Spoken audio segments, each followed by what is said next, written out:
Prezadas senhoras, queridos irmãos, que Deus e Jesus nos ilumine mais uma vez, quando aqui nos encontramos com a responsabilidade de, no capítulo 21 do Evangelho segundo o Espiritismo, darmos sequência à responsabilidade que nós assumimos. Hoje nós vamos ler e falar um pouquinho a respeito do tema Missão dos Profetas. Então vamos ver qual é a missão dos profetas. Atribui-se comumente aos profetas o dom de adivinhar o futuro. Será que hoje existem pessoas com o dom de adivinhar o futuro? De sorte que as palavras profecia e predição se tornaram sinônimas. No sentido evangélico, o vocábulo profeta tem mais extensa significação de todo enviado de Deus com a missão de instruir os homens e de lhes revelar as coisas ocultas e os mistérios da vida espiritual.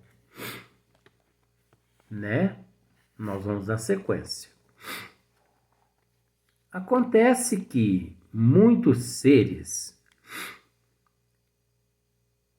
nós entendemos que muitas pessoas não vamos usar o termo assim, profeta. Ele é um profeta.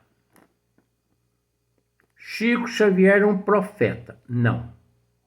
Chico Xavier, Divaldo Pereira Franco, nós reconhecemos o gabarito desses seres, mas não são profetas.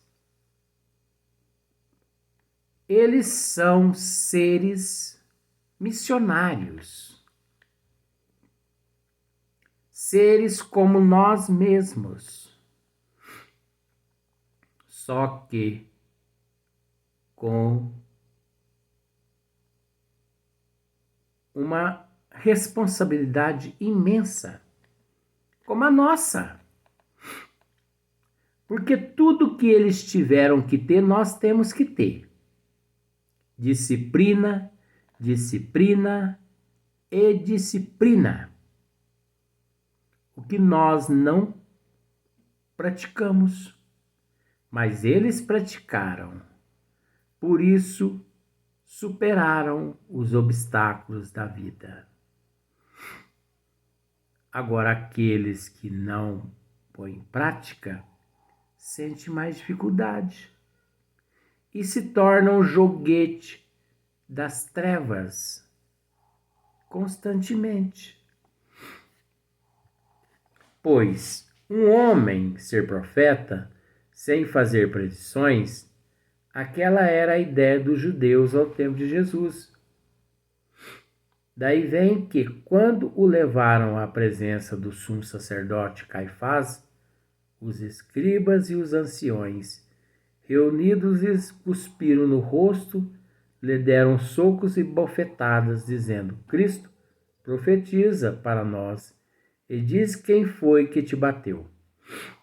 Entretanto, deu-se o caso de haver profetas que tiveram a presciência do futuro, quer por intuição, quer por providência, revelações, a fim de transmitirem aviso aos homens, tendo-se realizado acontecimentos preditos, o dom de predizer o futuro foi considerado como um dos atributos da qualidade de profetas. Presciência é quando nós, através da mediunidade e da sensibilidade, nós conseguimos, eu vou usar por falta de termo, nós conseguimos desvendar aquilo que irá acontecer 1 ano, 2 anos, 3 anos, antes de nós. Isso chama-se presciência, sabe? Então, naquela época, antes de Jesus, existia aqueles profetas que conseguiam, através da presciência, fazer grandes revelações. Agora, é preciso entender que mesmo a presciência, ela é limitada. Ilimitado é só Deus. O resto, todos nós somos limitados. E hoje em dia, nós deparamos com tantos seres que se dizem portadores da presciência, mas não passam-se de charlatões e de mistificadores. Por quê? Porque hoje em dia já não há necessidade mais da presciência. Naquela época existia, porque nós necessitávamos ainda da primeira revelação, da segunda e da terceira, que é a doutrina dos espíritos. Mas hoje não. Naquela época nem medicina nós tínhamos adequadamente. Hoje, nós não necessitamos de orientação de espíritos através da presciência para ficarmos sabendo se estamos enfermos ou não. Até porque a doutrina dos espíritos nos orienta que é preciso cuidar do corpo primeiro e depois do espírito. Então, lhe apareceu uma enfermidade, a primeira responsabilidade é a medicina. Depois, o tratamento espiritual. Então, nós temos que tomar muito cuidado.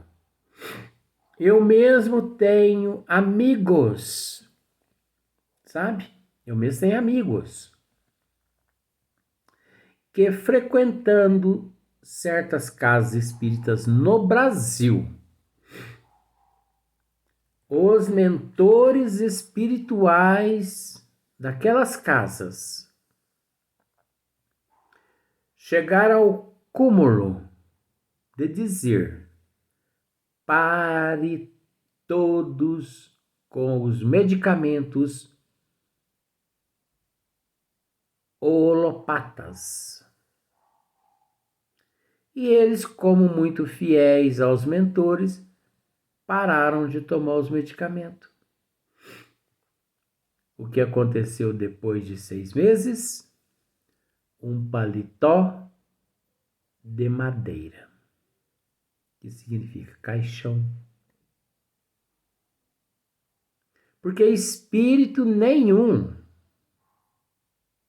tem o direito de dizer-nos: pare com os medicamentos. O professor que trabalhamos há mais de 30 anos, ou melhor, quase 30 anos, 28 anos e meio, 29 anos e meio, ele nunca proibiu ou pediu para que a pessoa parasse de tomar uma Novalgina. Sempre pautado nas obras de Kardec, esses anos todos. E 29 anos e meio não é 29 dias, é uma existência. Agora, para ele agir dessa forma, é necessário que eu também tenha que me esforçar, porque semelhante atrai semelhante. Então, é necessário, acima de tudo, ter o conhecimento, mas é preciso ter a humildade de entender que a mensagem ela chega através de 1000 formas. Às vezes nos desesperamos, mas por falta de conhecimento. Assim que adquirimos o conhecimento, é óbvio que daquele momento em diante, todos nós mudamos a nossa forma de pensar, de agir, em todos os sentidos. Por isso, queridos irmãos, a próxima mensagem será prodígio dos falsos profetas. Prodígios. O que eles são capazes de fazer com todos nós. Temos que estar atento. Desejo a vocês um grande abraço, repleto de muita paz. E que Deus e Jesus nos ilumine hoje e sempre.